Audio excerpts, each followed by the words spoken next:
vaan kaikki katsojat. Siis tämän videon tarkoitus on se, että valitsen kanavalleni siis uuden NS-juontajan. Että tässä tulee sitten niin vaihtoehdot, että äänestätte sitten kommentissa, että mikä on paras, ja loppuun tulee sitten myös ilmoitusasia. Ja siis muistakaa sitten itse numerot, koska mä en jaksanut hirveästi panostaa tähän videoon, mutta joo. Eli tässä oli tästä ykkönen.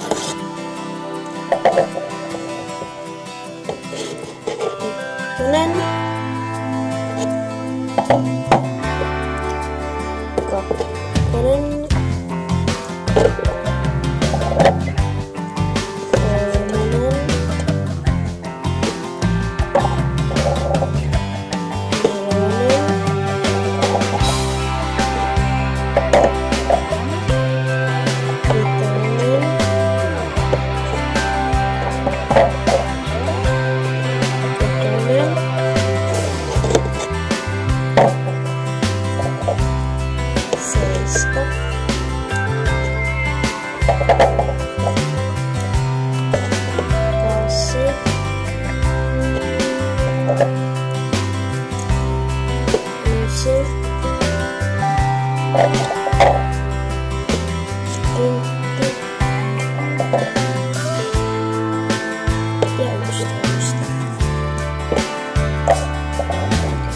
Eli niistä sitten äänestäisin teidän suosikin kommentissa.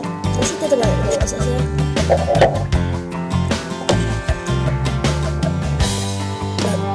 Seuraavani Olella Katsopilla on 25.4.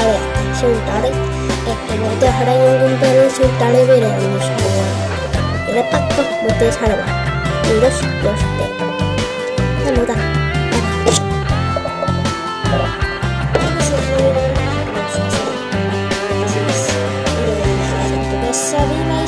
Viimeistään 25.